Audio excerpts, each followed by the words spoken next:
Pittsburgh. Nope.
Hello, everybody. Welcome into the Casual Sports Podcast. I'm Alek. Koberna. Joining me, as always, Matt Morrison, Michael Wolfgang, as we get into the Friday edition of the podcast here to wrap up the week.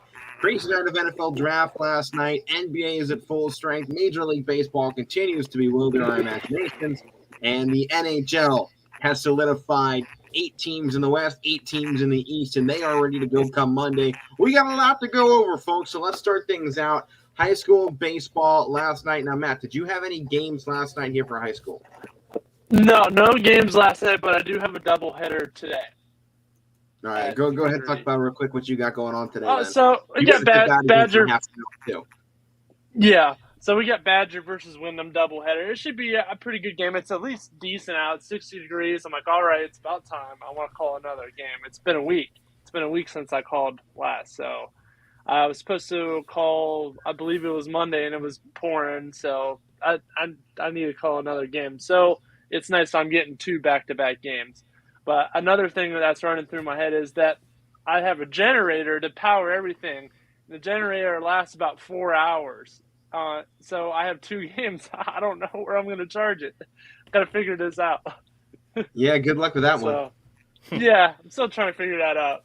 Maybe I don't know. I'll figure something out. Well, go as long as possible. Turn it off between innings. Yeah. Well, I'll turn it off in between games, but hopefully, I don't know. Well, good luck with that one here. On my side of things, I had an epic game last night. I don't have a game tonight. My fiance has a concert and going to that one, so I had a chaotic game last night, a massive upset. Number 3 Columbiana in Division III has now lost back-to-back games. They lost to United on Wednesday. They lost to my squad in Cardinal Mooney on Thursday. This thing was epic, 6-4 the final. And I grabbed a couple clips that I want to show here on the show today because I thought they were just insane from last night. This one, Jack Desmond at the plate for Cardinal Mooney. Zach Pluska out on the mound for Columbiana. First batter here in the bottom of the 6th inning in a 4-3 ball game. Especially early. Go back to the well as this one in on the ground down to third. A strong throw, but it's past the first baseman, and that one is definitely an error, and this is going to turn into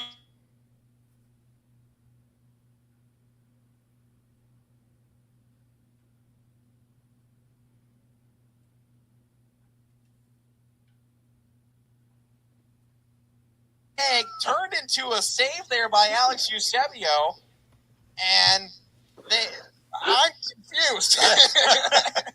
Well, Jack Desmond gets on base via the error. It gets over to third. Kellerman's out in right field as the catcher. Wow. Ground ball. Error, everyone. Can I just do EE? Error, everyone except for the third baseman. Oh, my God. But he's the one that started it with the off-target throw. Well, he got redemption, right? It just kept going out into the bullpen area for Cardinal Mooney down the right field line. And Kellerman kept chasing. Normally the catcher backs up first, but Colin probably should have recognized it. That wasn't going to end up well at all. And to let the right fielder or the first baseman track that down. Well, maybe the biggest thing that I have to give the error to, Coach Eddie Reese at third. Yeah. He should have been the one seeing the catcher out in right field because he had Desmond standing on third for way too long before anybody realized home plate wasn't covered. Yeah. So the error on that play goes to Eusebio at third. He gets it back, and to Eddie Reese, the third base and head coach. Raining a little bit off that time. Didn't bring it back down quick enough, and Herb goes right on the pitch as this one's taken out to left by Sweeney, running in on it in a dive. That one's down. Zach Herb down to third. Zach Herb should have gone home, but stopped instead, as that should have tied the.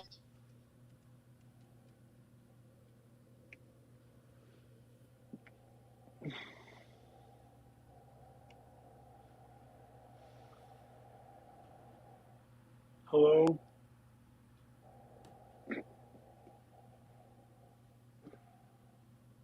We're just watching the game? The Yeah, pretty much is what we're doing here. Is on as All right.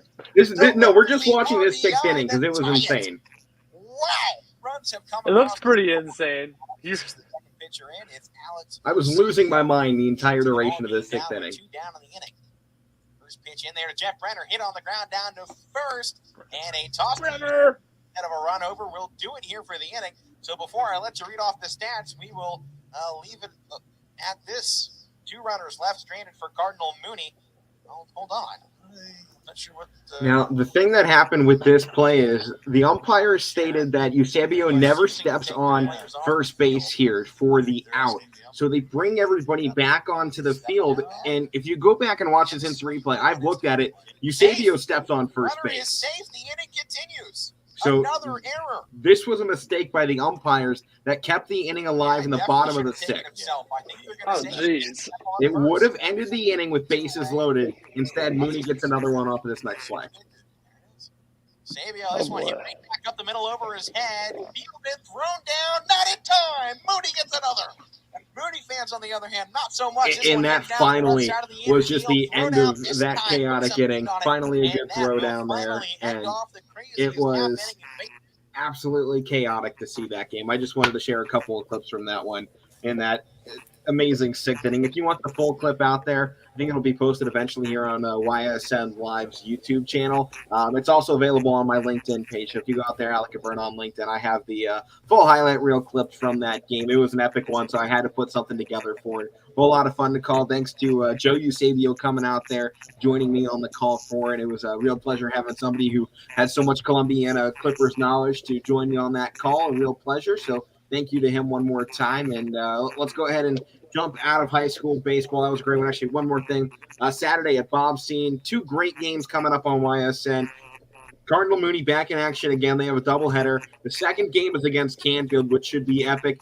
First game will be against Canton Central Catholic, a team that was hot last season. They kind of struggled through this part of the year. So Mooney at 5-5 right now, back to a full strength roster. Should be exciting to see what they can do with the rest of the season. Let's see it. What did you Who guys ended up think of that? winning that game? Mooney ended up winning it 6-4. Jeff Brenner came in as the relief pitcher in the 6th and 7th inning and Really? shut him down. 6 up, 6 down, and he finished it off with a bow on the mound, which I love Oh, the cockiness. It was just like final out at first, and like he does the whole wind up into it too, and bows down, and just like it was like, all right, Brenner, that was nice. There was too much for me to unpack there. Yeah. I thought. Yeah. I was on this call, and I'm like, A lot of parity. I said at the beginning of the game, like Mooney's first inning is never good. They always struggle in the first inning, and they did. They let up 2 runs. It was 2-0 right out of the gate, and then Columbia adds on another one. It's like, oh, here we go. It's 3-0. Mooney gets one back in the bottom of that inning. It's 3-1. Now 4th, Columbiana gets another. It just looks like every time Mooney does something, Columbiana had a response for it. And then chaos broke loose. There was 1 run in the bottom of the 4th, 2 in the bottom of the 5, and then you just saw that 6th inning in which Mooney put up 3 runs. First part of the game, they got outscored. I think it was 4-1, and then they turned the tables around. Or they got outscored. It was 2-1. Second half of the game, they outscored their opponent 5-2. I think it was. It was insane. But real props to those players out there. It was a lot of fun to watch, and of course, they had probably a lot of some fun to call. controversy in there. Yeah. Probably the most exciting game I've called this season, maybe outside of the Holy War between these two in baseball earlier this year. That was pretty much just as chaotic. Well, I'm sure this is probably your most entertaining inning, let alone game. Yes.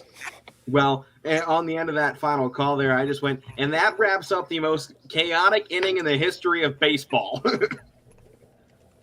I mean, it's probably hard for us to find one more entertaining. But at least I don't know, high school, probably, yeah. Yeah, I mean, at Major least on League your side of Baseball things. struggles to put together that insane of an inning.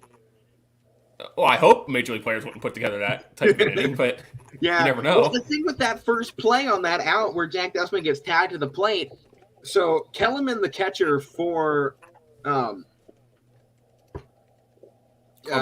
Columbiana, thank you, brain farted, was going to cover first base behind him. He was backing him up, and the ball gets past him, so he kept sprinting it down, and this ball just took the worst bounce, and it rolled all the way to the corner to allow this to happen. But what I don't understand is the second baseman started chasing it, the shortstop started chasing it. Heck, I think the center fielder was in chase of it. So you have like 8 guys, your whole infield's gone. 7 guys of the team out there in right field trying to get one ball. The pitcher was left in the infield, and Eusebio, the third baseman, was left in the infield. Literally your whole infield was gone. So how do you? That's the problem. How do you stop a guy from rounding the bases when you have 2 guys? Yeah, and he was just going around, and I gave the air to Eddie Reese over there because I'm just like, nobody realized what happened until, well, I was saying it, but they couldn't hear me up in the press box. But all of the Mooney fans, the parents over on the right side, they were screaming, "Run home!" Over there to Jack Desmond. But Desmond, I'll give props to Desmond. Great listening ability because he listened to both of his coaches. He did not go home until Eddie Reese told him to, and Eddie Reese just sent him too late. I give props to Desmond for listening to his coach instead of fans because I know that's really hard to do, especially when you're in a spot you feel like, oh my God, I can make the massive play. Let's do something with it, especially at the start of an inning. Yeah, that's how important a third base coach is. And or base coach in general. That maybe is the one thing. First-year head coach in Eddie Reese, that's going to come with more reps of being at the head coach because, when he was assistant for this team, he could go stand over there at third and just focus in on what the batters are doing. As a head coach, he's got to be game planning the entire time, every pitch, what's coming next. He's got a lot more to think about, and I think this is going to come with more repetition. Situations like that with absolute chaos, I think he's going to get a lot better at. Yeah, we'll see. I mean, you said it takes time. You got to. It's not that easy to coach at all in general. So especially not baseball. Yeah, it's not. So there's nothing moving around with it. So people over time. See what happens. Yeah, well, we're going to jump out of this. Let's go into the NFL draft from last night. Chaotic Trevon Walker from Georgia being the first pick in the draft. Kind of as we all expected, Matt. You and I both said Hutchinson wasn't going number 1. I do like Hutchinson going to Detroit, though, and you saw him crying there as he got picked, and he was crying because he knew his career was pretty much over unless he can be like Matthew Stafford and get the hell out of Detroit. Because I like Jameson Williams going there. Detroit's not going on, but at the end of the day, they're still Detroit. I like Williams going there too. They'll still maybe find a way to screw it up, but I like the way they were playing down this for at least half the year last year, and I liked some of the pieces they had. They're not huge names, but you add to it with Hutchinson, and you get a receiver, and if they could just get a quarterback, which I don't think Jared Goff's even average, that's probably what they're missing the most, and it's hard to find that guy. But I think last night they had a good draft, Matt. You talked about getting Williams, too. I think they did pretty good. Jameson Williams is a good pick, but, I mean, at the end of the day, I don't think they have a winning mentality in Detroit. And I think, along with kind of what Matt says, I know he throws around the word bust a lot, and I know I kind of do, too. I'm with it. I think Aiden Hutchinson has, out of this draft in our first 5 picks, I'll say out of the top 3 guys, he's got the biggest shot of being a bust. In our top 3, a Trayvon Walker, Derek Stingley, and Aiden Hutchinson. Hutchinson's got the best chance. I would extend that farther. Stingley Jr. is going to be a stud. Yeah, I like Derek Stingley. I thought that was a good pick. I thought he was going to be the first corner taken. Sauce Gardner, I think, has a big chance of being a bust just because he came from Cincinnati and he had all the hype, and I want to see he's got a lot of coaching. Give him the chance. Right. He's got to be coached. Hutchinson, you look at him, he has a glaring problem that translates on from draft statistics at the combine onto film, and he has short arms. You can't deny the fact his arms are significantly shorter. He's in the 7th in NFL defensive ends now for that arm size, arm length, I should say. And especially if you go back to the biggest game Michigan was in all year outside of Ohio State, and that was Michigan State. He was going up against average offensive linemen that knew his weaknesses. Ohio State had a pretty much abysmal offensive line. I think you can say that with the fact their offensive line was pretty much terrible in the majority of last season. I mean, it showed in that Michigan game. They got torn up. Yeah. I mean, they did. Right, and they got dominated by that entire line. But if you look at the Michigan State game where I think Michigan got played their best, Michigan State's offensive tackles, who aren't NFL caliber, shut down Aiden Hutchinson, completely denied him for 90% of that ball game. And the entire time, the biggest problem was they had longer reaches than he did. And as soon as the offensive lineman gets a hold of Hutchinson, he can't do anything. Everyone wants to compare Hutchinson to Joey Bosa, Nick Bosa. He does not have the arm ability and the ability to swat down an offensive lineman's arm that Joey Bosa and Nick Bosa both had. That is what made them elite talent. They didn't have to be the biggest mamma jamma you ever saw. They just had to know what the heck they were doing, and they did that to perfection. I don't like this immediately throwing out, oh, well, he's Joey Bosa's comparison, because he's not. He does not have the hand ability that the Bosa brothers had. And they were even comparing him to J.J. Watt. Don't even compare Aiden Hutchinson to J.J. Watt. He doesn't have the power of Watt. No. Who was saying that? Hutchinson has one thing: speed. That's it. That's what a lot of teams are looking for. And in cockiness. the edge. But cockiness. Yeah, he's got a lot of that. But for being a one-year wonder, he sure does talk a lot. And until that translates to 4 or 5 years of success in the NFL, he's going to have to learn to shut his mouth, because running your mouth in Detroit is going to get you nowhere. You know who in my opinion, who he's a comparison of? Who? Brian Bosworth. Yeah. See, Mike knows who Bosworth is. Too much of the Boz going on, and his mouth. He ran his mouth too much and couldn't back it up. Only spent 4 or 5 years in the league, then went and made movies. Yeah, that's gonna be Aiden Hutchinson. We'll see him in a crappy low budget action film in 10 years. Let's not go that far. Come on. He'll be starring in Fast and Furious 15. Oh, yeah. He'll be it'll be him and John Cena. And John Cena's kid. They're gonna make it out to be like Brian O'Connor's brother, Aiden Hutchinson, the younger long lost. No, I got it. Aiden Hutchinson is gonna be Creed's opponent in Creed 8 or something. Okay. Can I add something on a serious note? Go for it. With the Hutchinson stuff, and I mean, there's some other guys too that were in the first round last night that people were saying, they were saying with Kenny Pickett, Matt, that they drafted him because he was the most NFL ready. Well, I mean, these players are college. Wait. These players are college players. I mean, what do you mean you're the most NFL ready? You're not NFL ready until you get in the NFL and start doing it. I heard somebody else say that too, and I was like, you know what? That's a perfect way to say it. Like Kenny Pickett, I said it last night. I'm not knocking him. And so there's some other guys in the draft too that were in college for 2, 3, 4 years. He was there. I feel like he was there for 10 years. It's just because he was there all that time. Last year, he finally had a breakthrough year, figure something out. And we're going to say he's NFL ready. None of these guys are NFL ready until you get there and start experiencing it. So, Kenny Pickett, he was there 5 years.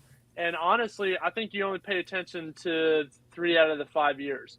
Yeah, so he had the 2 so-and-so seasons. They let him 8-5. He got him to a bowl game. You really want to count the COVID year? I mean, it was a shortened season for everybody. It's still part of what he did. Can he withstand mental adversity? I think it just took him a little bit more longer to develop than he did, and he just finally broke out last year.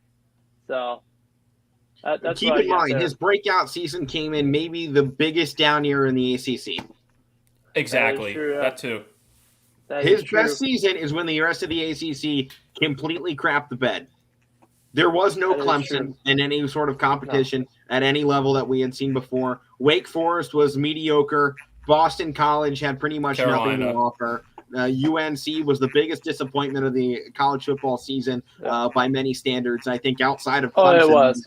Team. Florida State continues just to never live up to any sort of the hype that they continue to bill at, and everyone calls Jermaine Johnson, the second coming of a defensive end. Everyone was screaming, why is this guy getting drafted? Because he led, they were going, how can this guy not be picked until 15 when he led all of Power 5 football in tackles? Because he played in a really terrible ACC conference. You look at this. That is true. how many of these guys picked inside the top 10 were in the ACC? None of these guys. I mean, with Matt One. Corral, And it was Yeah, Ika Mikwanu, Well, Matt, an offensive tackle out of NC none of State. these quarterbacks came from like per se good teams. I mean, Ole Miss. Yeah, I'm not saying quarterback. I'm saying, just as a matter of fact, how many guys inside of the first round were even from the ACC? Because right now, I'm counting there's a down. lot I got one from NC State. You go, and that was just in the first 10. Then there's one from Boston College at 17. You have Pitt Zion at Johnson. 20 and Florida State at 26. Who was that? 4 guys in 30. Compare that to the SEC, Big 10, heck, even the Big 12, or the FCS was getting close to that. FCS had guys getting picked. Matt, I'm not rooting for Pickett to fail. If I was the Steelers, I wouldn't have picked him at that I'm pick. here to talk about. I had a lot of people text me last night saying, "Oh my gosh, I can't believe we didn't pick Willis over Pickett." I'm like, I can't what believe do I you have guys to picked do? a quarterback. Exactly. I can't believe that either. But I can't hold on. believe that either. That's my thing. If we're gonna pick any quarterback, I mean, I would rather have it be Pickett than anybody else. But the guy you should have picked still, was the once-in-a-generation center out of Iowa and Tyler Linderbaum. If you need, I wanted him too. You picked the they once-in-a-generation should have picked talent. Linderbaum. They should have picked Linderbaum. That was the biggest steal of the draft, and you went to your in-division opponent in the Baltimore Ravens, who did a pretty good job drafting here and getting some trades and moving people around. The one thing I didn't like was the release of Hollywood Brown. They just traded him. Well, yeah, I mean, they got rid of this one, I meant. But Matt, I didn't like that's that. why That was stupid. That was more dumb than the Tennessee thing. Why would you let go of Brown? Even Lamar Jackson was pissed. He didn't even know. Yeah. That's the thing. He didn't even know. What? Yeah. He liked the tweet that was like, that was the dumbest move the Ravens have made in a while. Yeah. Oh yeah. But what I do like is, I mean, Matt Canada is the guy that recruited Pickett to Pitt before he left for LSU. So I like that. He can fit in the pro style offense that Canada, obviously runs. So I like that part of it. Well, Matt, to help you out, or to what I was going to say, it's nothing against Pickett.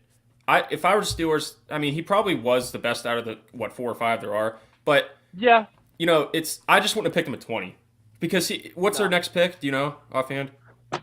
But I don't think. Do you know what number it is? Because they probably would have been able to pick him then, or at least one of these other quarterbacks. I don't think Pittsburgh could. Honestly, I think they're pressured to pick him a little bit because the whole Dan Marino thing. I think they're a little bit pressured. I mean, the last time they had the chance at a Pitt quarterback was Marino, and they passed on him. Look what Marino did. So I think that had a little bit to do with it. Honestly. But I told you I didn't know how to play 500 football. I'll put it that way. What's that? He knows how to play 500 football. He's not going to win the Pittsburgh Steelers. He's not going to. He probably won't win a playoff game. I don't expect him to start right away. I expect Trubisky to come in and take the starting job. I expect Pickett. If Kenny Pickett doesn't start, he will never play as a legitimate starter in the National Football League. He needs to start week 1 to me. Why'd you draft him at 20 then?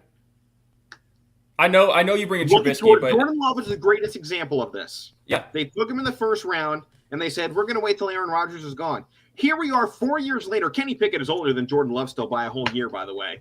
And Jordan Love has not seen a legitimate, meaningful snap for his career. No, he hasn't. At the starting position. He's played, but not. We're going to see what happens. We're going to see what happens. Everybody is going to say things about it. Pittsburgh, we can't control who they pick. So they're going to pick somebody because they like them or they have a specific reason. We don't know all the things that they know.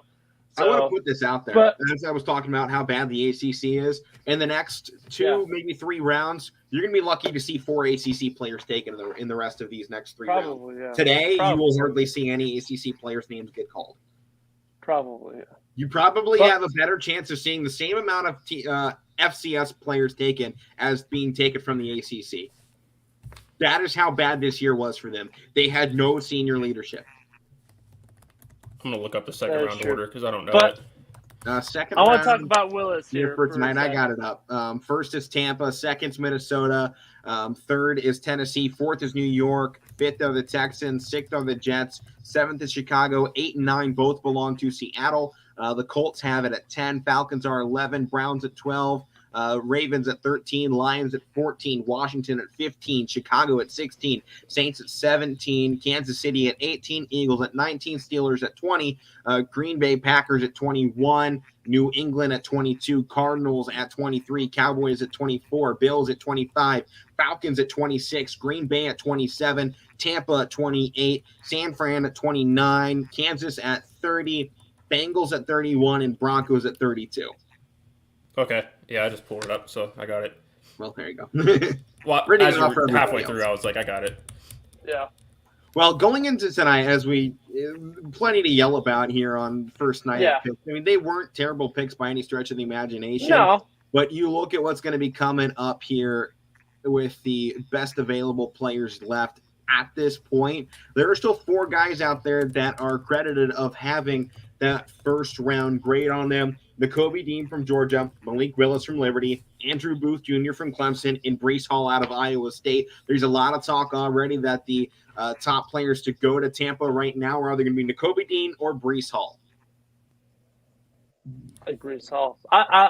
I really like them taking Breece Hall because they've struggled Yeah, to me find a too. running back down in Tampa. And I think bringing in a young guy and letting him work into the system, working with a veteran quarterback, a bunch of veteran players, it's only going to be the greatest boost he can have at the start of his career. Plus, he's an experienced guy. He's got enough size. And that linebacker that's still the best available in Nakobe Dean, he's about the same size as a running back, which is insane to think about. Now, those would be 2 massive objects running at one another. And right. that would be exciting to see. Now, let me ask you, what is the main stat or whatever that you would look at for a quarterback?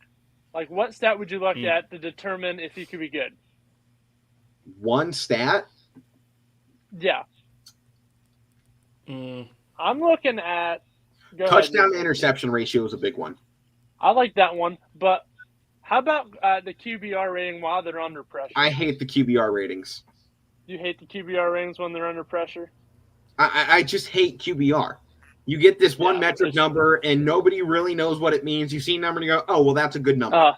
It's like, is it, though? I mean, what's being put into this QBR rating that's actually going to determine this? Is this just some mathematician who, hates somebody and just giving them a bad year? I don't like this person. We're gonna put this in here because they have a bad number. I mean, unless you can. That's what a lot of people are doing with Malik Willis.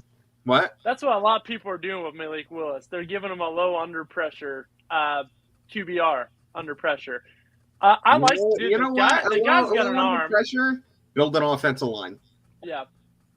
That's why I think if he doesn't get drafted by a team that can build an offensive line, that's why I like him with Seattle. If Seattle picks him, I think they can do that. Because I like that also because the last player that was pretty good at playing quarterback who had a low QBR was Russell Wilson. So if you put him with that same team, I told you I like him pretty good. Seattle. I like him there. The kid has an arm. He was one of the most sacked quarterbacks in all of country last year, but he was good at evading defenders. And you gotta look what the team he's playing on. I mean, Liberty, they went 8-5 last year. They didn't really. He was the only star on that team per se. If you put him on a team filled with talent, if you put him with DK Metcalf, and they even got the tight end from Denver too. I forget what his name is, but if you put talent around him, the kid's gonna be pretty good. I gotta ask you then, if you're saying all this about him, then why didn't you want the Steelers to take him? Because the Steelers have talent on offense. Yeah, but their offensive line is shaky, and that's why I'm scared with Pickett. Here's the thing: name me one rookie quarterback who's got under pressure this past season. Exactly. Good under pressure? Nobody. This is why people need to have patience. Season before, maybe one rookie quarterback good under pressure. Thank you. What about this is why people need to have patience and not throw out the bust word like Matt does with almost every player. Mac Jones got riddled, but you could say Joe Burrow. He was good under pressure until his leg got snapped in half 2 years ago. Yeah, that's no rookie quarterbacks can withstand the pressure of the NFL. It's the single No. biggest change any quarterback has to make is the transition from college It's to a second. NFL speed. You heard Justin Fields in preseason last year go, man, this is a pretty slow game, actually. I thought it was going to be a lot faster. Oh, man, and Then he got nailed. He's got his head rocked in. Yeah. And this No rookie quarterback is good under pressure. This is what I was just saying. Hardly any quarterback is good under pressure. Name me one that has fantastic numbers under pressure. I mean, you look at some of our best quarterbacks in the game. Big Ben, when he got under pressure, he's not mobile enough to move out of the way. You're finally getting guys that are mobile that can move out of the way. And then even look at Patrick frickin' Mahomes. Under pressure in the Super Bowl, what happened? He's not. He ran 80 miles in the Super Bowl. Here, and nothing happened. Yeah, in the backfield. In the backfield. Where is it? It says here, Patrick Mahomes, his final season at Texas Tech, he was like 34.9, which I guess is average. But I mean, look what he's doing. You don't know what that number means. No, I don't even know what it means. I don't know what it means. Number means. Under pressure rating. These people that write these articles, nothing. like, where are these people getting their information? One of the best metrics to me is still touchdown to interception ratio. I like that. Because in the NFL, if I'm taking a quarterback, I need that guy to come out of college above 4-1. Then that's a minimum standard.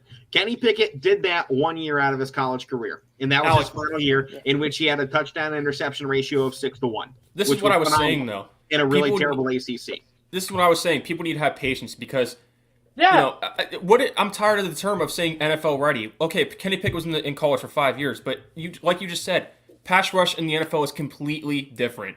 You see all these guys in college, like last year on the draft class, we thought it was so strong, and guys have a bad year, which is expected. I mean, I didn't expect Trevor Lawrence to come in and light the world up. I mean, he's playing with Jacksonville. They sucked the year before him. They had nobody to protect him. So, and I'm not trying to call anybody out here, but that's why people need to quit throwing out the term bust when guys play 1 year. It's the quarterback position. Guys are getting better on defense in the NFL. It takes time. Yeah. So the NFL ready thing, that's a stupid term for me. And I agree there. When I talk about the touchdown interception ratio, last season Malik Willis was 2-1, 2 point something to 1. It was not high. 27 touchdowns, 12 interceptions, and he passed for the 36th or 40th most yards in college football, which wasn't that high. I mean, when we're talking about NFL, I'll let people look at that. You're looking at guys like Carson Strong, like Bailey Zapp, who are going to go here in these next few rounds and I think be the best quarterbacks in this draft. I think so, too. If somebody takes them seriously. Yeah. They don't treat them like, oh, this is a guy that's just going to be here another season or two. Like, put everything around him. Like they did it with Kurt Warner when he came in from bagging groceries and playing arena football. The Rams put everything they had around him, and look what happened. Yeah. That's what they got to do with these quarterbacks. All right, so at the moment, any position, any player, give me your 3 best available guys left in this draft that you think will go in the next round. I just had a list up. Running back is definitely either Brees Hall or the Michigan State guy. Yeah, Kenneth Walker. I don't know. Whoever drafts any of those guys, they're going to have a running back. Let me see. I'm looking at the list. All right, I'll go ahead and go first since I asked the question. My number 1 guy that I think needs to get off this board quick, when healthy, he was an absolute freak last year, and I think better than his teammate Hutchinson, David Ojabo. I knew you were just going to say that because I was looking right at him. He is one of those guys that I think is an absolute monster. If he didn't tear his Achilles at Pro Day back in March, this dude would have gone top safety. Jaquan Brisker. You know what? I think Brisker's a good one. I don't know if he's one of the best 3 left on the board. That's what I'm looking at right now. Who are your best 3 guys in reality left on the board that are going to make big impacts on your team? And I think Jaquan Brisker is going to be a good one. I don't know if he's one of the best guys available, though. When I was looking at this list, I was thinking, I forget what pick Dallas has here, because I was kind of looking like who I was going to ask you guys like who you thought your team should get in the second round. I got 3 guys in my head that I want Dallas to get.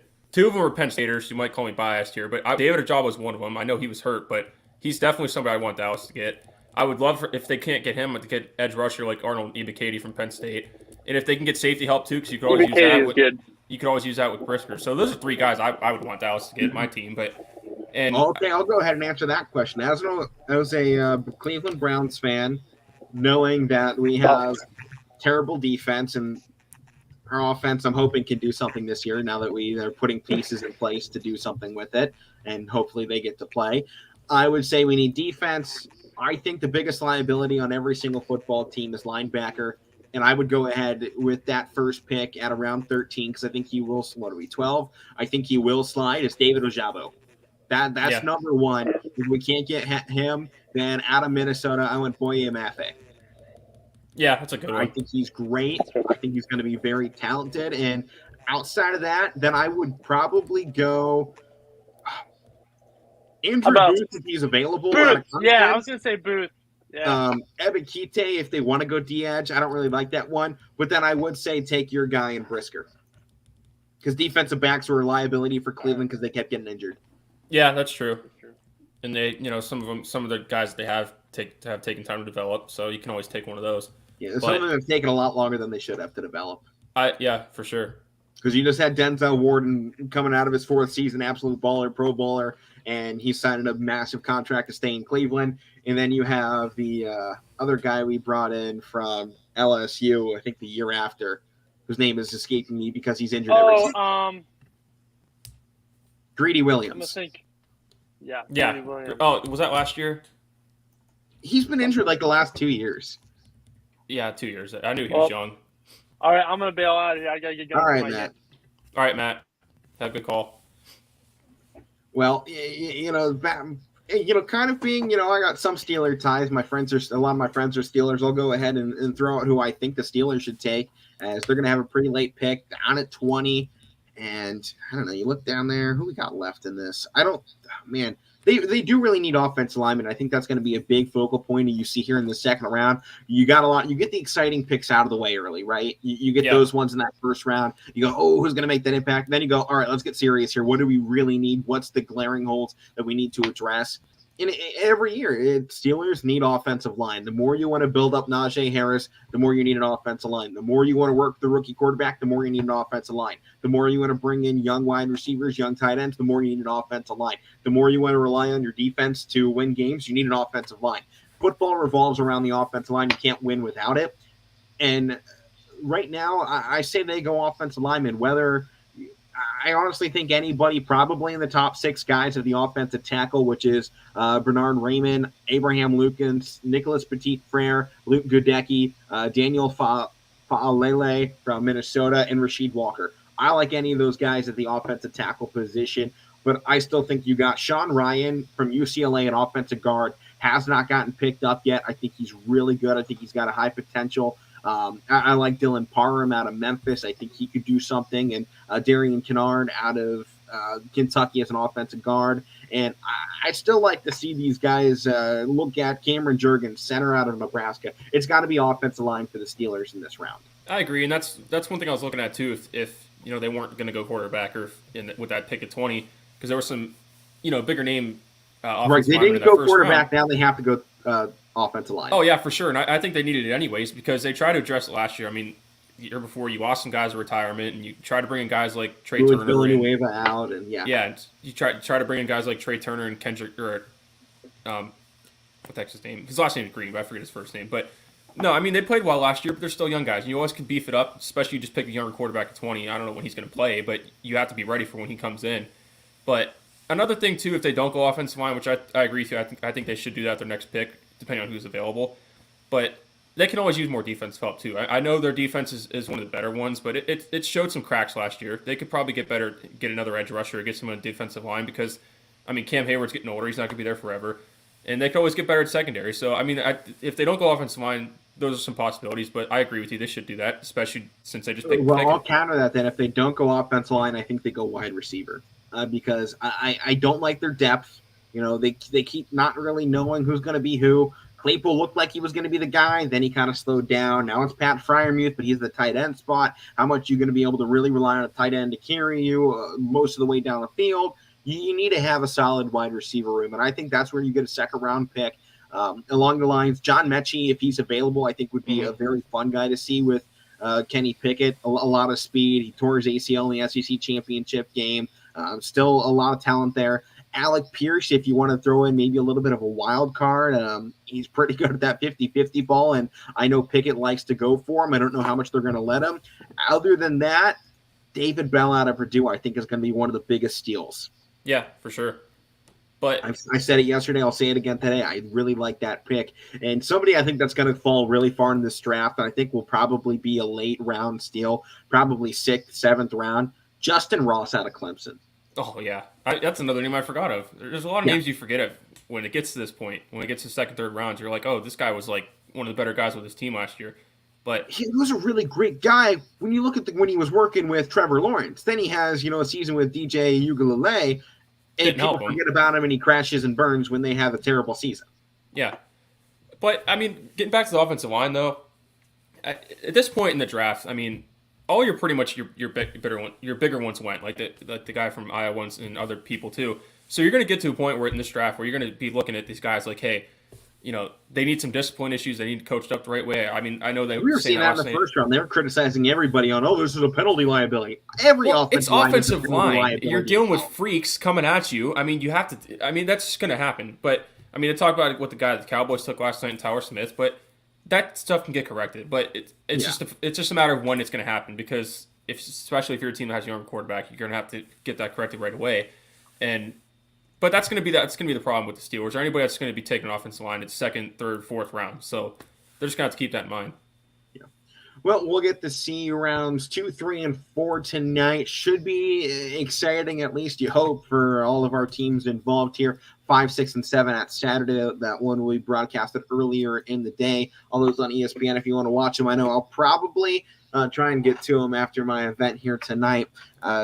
I want to see the Browns' first pick in this year's NFL draft. It's been a while since we weren't one of the first, 15 teams out there on the board. Which, it is kind of nice to actually go, maybe it wasn't the season we wanted, but at least I'm not having to freak out like, we need to have the perfect pick in this year's draft. So at least I got that going for me, right? Oh, yeah, I'll let you have your time. Right. Give me my 5 minutes here, 1 season, 2 seasons, whatever it is. We'll see what turns out with Deshaun Watson. Yeah, we'll see. I mean, they're like you said, they're earlier when you were talking about the Browns, what they should get. They're putting pieces together on offense, so at least they're trying to attempt. The issues they had last year when they didn't have any weapons, they're trying to address that. So we'll see. Yeah, let's see if it works. I mean, I'm very interested to see if it works. Let's tread over though to the NBA. Just one game on tonight, but we didn't get to anything yesterday, so we got to announce Phoenix has joined the group of teams in the conference semifinals. They will be taking on Dallas starting on the 2nd, which I believe is Monday. So our second round starts actually Sunday. Milwaukee will take on Boston. They took down Chicago 4-1. Miami will take on Philadelphia, and Golden State still yet to be decided on who they're looking at. And that goes us into Memphis, Minnesota, Game 6, back in Minnesota. Mike, what do you think happens here with this one? I don't know. This series has been hard to even predict or say what you think is going to happen, because we keep seeing Minnesota get these big leads, and half the time Memphis has come back and won. Half the time they haven't been able to do that. So I think tonight, Minnesota's going to come out at home. It's an elimination game for them. So, but they have the advantage of being home, so they're going to come out firing. The crowd's going to be fired up. So if Memphis, you're the road team, you got to be like, hey, we got to weather the storm, which every road team has to do in the playoffs. And let's keep ourselves in a position where if we are down, we're not down like 15-20 like we have been in some of the games we played on the road in Minnesota. So just because, like I said, they're going to come out firing, so just keep yourselves arm's length, because any lead in this series has not been safe so far. So just keep yourself especially not by the Timberwolves. Especially by the Timberwolves. So if you're the number 2 seed, keep yourselves, when it gets to close time like they have been, to keep yourself in striking distance at the end. So that's my big thing for Memphis, is to keep it close coming out. I just want to take us back to the beginning of this series when, you guys kind of laughed at me when I said Minnesota had a good shot of forcing this one to 6-7 games, and here we are. So I just want to throw that out there. But, all right, let's backtrack more here. I said during the season I thought Minnesota, depending on who they played, but I thought they could do something in the playoffs. I said they get into Memphis, and everybody here but me was like, this will be an easy series for Memphis. They got one. But I gave them credit, though. They were one and done there. I said they can make noise in the playoffs. I didn't really say what that meant, but I thought they were. I said that nobody wanted to play them. I didn't think Memphis would want to play them. I picked Memphis to win the series, but who do you really want to play in the playoffs? You're playing good teams. Who do I want to play in the playoffs? The Brooklyn Nets. Well, this year, yeah. I Denver didn't expect them to probably get a swept, good though, pick, but too. yeah. Really, the biggest thing is you have to come into the playoffs hot, and they did that perfectly. And, Yep. you know, Minnesota, they came in flaming hot, and you see it with Boston. You see it with Golden State. They picked up at the end of the season, and they came out in this first round, and they are making some noises, some statements. And I think the fact that Minnesota is a 7 seed going through the play-in tournament and now going into this, being able to make the noise that they have is a huge stepping stone for what this means for the team, for the franchise, and what it means going forward for them. And I honestly believe this is going to Game 7. You know, we're going to see Game 7. I believe it'll be on Monday, same as the Bucks game. Actually, no, it'll be Sunday. So Bucks will be starting round 2, and I think you're going to see Minnesota forcing Memphis to Game 7. I don't know if that Game 7 is going to go their way because it'll be back in Memphis, and I don't have confidence that Minnesota can steal another one on the road. I think that's a big ask for that one, but I think this is a team that can win at home. I think they have their best chance is to win at home, and they're going to win this one tonight. It's a 9 p.m. game in Minnesota. I think the Tims get this one. I hope they can take the other one on the road. Well, the one thing that come to my mind is, you know, watching these playoffs the first, 2 weeks I think we are in now, or a week and a half. Yeah. You know, it's the play-in teams, too. I mean, not really so much on the East side. We talked all year, we thought the East was stronger, and on paper and record-wise, it was stronger than the West, because you had a team in New Orleans that got in the playoffs, and they were 10 games under. And by the way, I want to give them their credit, too, because they pushed Phoenix. So that's what come to my mind. It's like, these two play-in teams on the West side, they're pushing these 1 or 2 seeds to 6-7 games. That's really impressive, too. And I think that's showing why the NBA wanted to put this play-in team to tournament in, because it's giving these teams opportunities where, like you said, Alek, you want to get in the playoffs on a hot streak. New Orleans did that. Minnesota has done that, so I think that adds to what the NBA kind of shot for when they were trying to put this tournament in. And I know some people didn't like it, but this is what they're hoping for. I think a lot of people still don't like it. You know, as a Cavs fan this year, probably wasn't my biggest fan because we didn't get that automatic bid in there. But I think it does put our best 8 teams in, because at the end of the day, you should have to win to be able to you should have to win at the moment to get into the playoffs. I don't want a team that hasn't won in a month and they just had a good record in the final month and kind of slacked off, making an easy run into the playoffs unless they deserved it earlier in the year and they clinched their spot. I want a team that's coming in to this playoff, making that final run, brawling with some people, getting to that final stretch, and clawing their way into a playoff spot like you saw with Boston. They saw themselves as a shell of what Boston was. They were the laughingstock of the NBA this season. And they turned their thing around, and they got to where they deserved to be. New Orleans could have very easily rolled over and died, asked for a belly rub because Zion Williamson wasn't playing. Instead, they forced themselves to 6 games against the number 1 team in the NBA this season in the Phoenix Suns and nearly stole it. And I think they had a pretty good shot to do it if they had a full roster. Yeah, and again, I want to give New Orleans their credit, because I don't know what's going to happen with Zion, but they proved, like, hey, if you're going to be here, sign an extension. He said he does. Oh, I didn't know that. But whether he's there or not, an extension today. Whether he's there or not, they showed last night, or the last 2 weeks in this series, or week and a half, that they have something to build around whether he's there or not. They have young guys that are scrappy, and they have a right coach. I like Willie Green as their head coach. I think that was good, transition to them to have him as head coach. But no, I'm going to give them their credit, because injuries or not, they still push defending conference champs. Yeah. Well, here's the exact quote: because Zion Williamson is now rookie extension eligible, meaning that the Pelicans can offer him a 5-year deal worth upwards of $186 million with a year 1 salary starting at around $32 million for the 2023-24 season. And his exact words on the potential extension: I couldn't sign it fast enough. So he clearly wants that. He wants that big paycheck. Well, first of all, because of the money, and I don't know if I'd even give him that much because he's hardly even played. No, I don't think I'd give him that much. But it might be hard for the Pelicans not to, because if they don't, he's going to be upset. He's got to. Well, 1, he's going to be upset. He's not going to play. They're going to get the Ben Simmons treatment out of it. And 2, I think you got a good chance of him going, all right, I'm not playing. Trade me. Yeah, and you see how quick people do that. You're getting that in the NFL now too, but I think the NBA started that. Yeah, it was. I'm not happy here. Get me out. I need to just, I guess. And half the time it works. Most of the time it works. Well, let's go ahead and predict game one, though, of the Bucks-Celtics series, as that will go on Sunday before we air back around on Monday. It's a 1 p.m. game, so the earliest we'll see so far here. It's an ABC game, 2 versus 3 seed. I love it. I think this is the best series you might see all playoffs long for the NBA. I think it's going to be a hard one to beat. You got two teams, defending champs, or, defending team that can, or not defending, but they were former champions not that long ago in the NBA Finals, and you have maybe currently the best player in the NBA, or at least the most gifted player in the NBA, I should say. I think that fits Giannis better. He might not always be the best, but I think he's definitely the most gifted player, at least athletically, that we have currently playing in the National Basketball Association. Mm-hmm. And then you have Boston, who's coming on a tear and absolute on fire, swept the Brooklyn Nets, and we talked about how epic of a run this could end up being for Boston, and I think that's exactly what this game could potentially hold to be, is that start of their epic run. I think they come off the sweep against the Nets. They have a home game to start off the series first, too. I think they take game one on Sunday.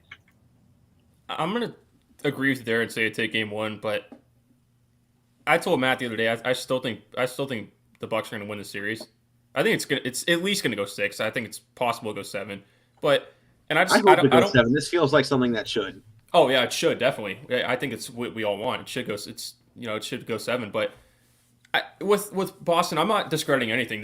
I talked about them since January. They've been the best team in the NBA record wise. But how many teams do you really think in the Eastern Conference would have swept Brooklyn? I'd probably say at least four at least. I would have picked the conference that would have swept them. I would have picked maybe 3. I'm probably not Philly, but I would have picked the Bucks to sweep them. They just weren't playing good. They didn't have any chemistry at all. I wouldn't say the Bucks. I don't like their defense as much. Miami might have swept them. Miami might have. I honestly think Boston's the only team that could have swept them. Legitimately, I believe they could sweep them. Boston's the only one. I think everybody else is a maybe. It's hard to sweep teams. That's a big part of it. It is. Oh, very hard. And you see it all the time when teams are 3-0. It's the hardest game to win is when you're up 3-0 to close it out. But it just wasn't, for the way Boston's been playing and the scheme that they had going all 4 games defensively, especially. It just didn't seem like it was that hard for them to sweep the Nets. Is all I'm saying. Because they have no chemistry at all. The guy I think it was game 4, the last game. Kyrie looked like he didn't want to be there. Kevin was trying, but it looked like the guys didn't want to be there. So I'm not saying it was easy for Boston. That's never easy to beat anybody. But with series, I think it's at least going to go 6. I think we all want it to go 7. Yeah, it's going to be, like you said, it's probably going to be the best one. To Major League Baseball, though, Mike, here with a couple minutes left on the show before we give out highlights of the week and obviously the big award here at the end of it. Mike, your team's got the first of the day coming up here in a couple hours against the Padres. How are you feeling about the Pirates' start to the season? 8-11, teetering under 500.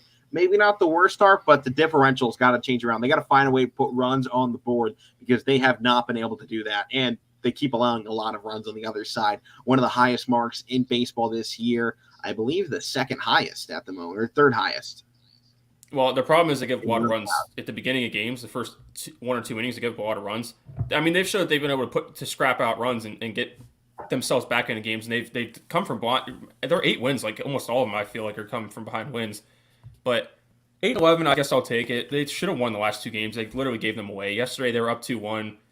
Put in a guy to close, Chris Stratton, who's one of their better relievers, but he's not a closer. I don't know why they even put him in that type of situation. So they gave that game away yesterday. The game before that on would have been Wednesday. They gave that away too. So that's frustrating. It was mismanagement of the bullpen. But 8-11, like I said, they're still rebuilding. I guess I'll take that. They're teetering around, like you said. I mean, it's going to be hard to win this series. The Padres are one of the better teams in the league. They're in one of the better divisions in the league. I was looking at it today. I think 4 teams have 10 wins in the National League West. So it'll be a challenging one, but we'll see. Got to keep building on it, I guess. Yeah, and I guess I'll take this on the side of the Guardians that, I think a lot of people are kind of disappointed where they are right now. Obviously, losing 7 straight is not where you want to be. But I think out of any team that's sitting in 4th place of their respective conference outside of, a handful, maybe Oakland, but AL West is looking sharp right now. I think Cleveland's in one of the best spots to still take that jump. They took their licks here. They had a few hard series, and they haven't won against a team over 500, which is bad. I'll straight out put it out there. It's bad, but maybe the one light side, 6 home games, 13 road games so far on the year, which is among the leaders here in baseball so far for road games. Mm-hmm. I think that's going to catch up. It's going to even out as we get closer to mid-season, end of this couple first 2 months. I think that's going to even out. And maybe the one thing that's still sticking out for me is differential. Everyone knows I love my stats. Differential is the one that was huge in the NHL season, and I called on it a lot. It's how I made a lot of predictions, and it ends up showing you which way a lot of these games go. The best teams finish with the highest differentials most of the time. Right now, they have a differential of 0. The teams ahead of them in Chicago is negative 23, Kansas City at negative 19, and then Minnesota's doing good so far. They're plus 14, but they're still basically tied for second place here. Kansas, Chicago, and Cleveland are all 7-win teams. Detroit still has 6. They're by no stretch of the imagination falling out of any race at this point. It's a disappointing start, yes, but were we really expecting them to keep up that godlike form they had to start out the year with putting up 17 against Kansas City and Stephen Kwan never missing the baseball? It wasn't going to happen. It was time to be realistic. They got, reality checked. Now it's time for Terry Francona to take his experience and his vision as a head coach and manager to put this team together, sit them down and go, all right, welcome to Major League Baseball. We're 19 games in. You just got your teeth kicked in for 7 straight games. How do you feel? And if any one of you feels good, you can get the hell out of my locker room. Mm-hmm. I will not put you on the line if you feel good. And I was telling him, Francona's got to go in there with rookies and tell them, hey, put up or shut up time. This is Major League Baseball. We don't sit around and wait for talent to develop for 15 years like you're allowed to do if you're down in Akron or Columbus. You got 4 months to turn this team into a playoff squad. And this is what I was telling Matt, too, with the hot start from Stephen Kwan. When stuff like this happens, which did happen, they lose 7 in a row, I want to see who steps up, all these young guys. I want to see if it continues, and I think it goes to what you're saying here. Yeah, I mean, you're talking about a team that's very young, very inexperienced, and they showed that last season. They went on highs, they had lows. It was a roller coaster last year all the way through the season as they were experimenting, bringing guys up, sending them down. I mean, Tristan McKenzie was a huge question mark last year of what the hell was going to happen with him. And, you kind of see it turning out. They gave that guy tough love. And we're in such a day and age, tough love is hard to come by. You don't see a lot of teams and players giving these, teams and coaches giving these players the tough love that they probably should. These players get coddled. The millionaires get held like a baby for 4 years of their career, and then they get told no for the first time, and they cry and run off to a different city who's willing to coddle them. It's time for Cleveland to take a little bit of Youngstown and start turning into a gritty city again instead of, being softies up there. It's time to, if these guys don't want to play their game, they don't want to perform, if they don't want to find a way to win games, they don't want to put in the work, kick them out because I got 20 guys in AAA and AA that are willing to take their spot at a moment's notice. Yep, I agree. Baseball is too freaking big to have a bunch of people that don't want to win ball games. Yep. There's always somebody that can replace you. Always. You're always replaceable. Heck, I would say maybe I would replace Mike Trout. Some would say the greatest baseball player in the history of the game. If he came out for the first 2 months of the year and was batting under 200, or if he's batting under 150, I'm probably taking him out of the lineup. I'd sit him for a series. That's happened a lot. Yeah, I'm going, you're slumping? Get out. Yeah. You go figure out what's going on in your own time. You come back to me when you're ready to go. But we got to get in here. Highlight of the week. I got to give mine to the game last night. I showed some clips early on of it. Columbiana goes down, second straight game. Cardinal Mooney back to 500, full roster. Looking like they're looking to make some moves. I'll see if they can pick up 2 wins tomorrow, which would be epic if they can take down Columbiana and Canfield in the same week. That would take down 1 and 3 in the YSN power rankings. That for sure would at least make them a team to put on notice here for the rest of the year. I got to go. I think it was in the last week. I think when Jazz Chisholm was arguing with the umpire and he hit home run the next pitch. That was pretty cool. And I'll go last night too. The Steelers taking Pickett. I'm not a Pitt fan, but it was pretty nice cool. to see. All right, well, this week's Meathead of the Week will be Angel Hernandez because he still sucks at his job. And Matt wanted to give honorable mentions to the Yankees fans for throwing stuff onto the field at the Cleveland Guardians player. So that will do it. Meathead of the Week goes to baseball with the sweep here this time out. Power Hour coming up next on YSNLive.com. Baseball on tonight. Catch Matt at Kinsman Badger here in just a little bit on the network. We will see you all next week with more playoffs and NFL draft.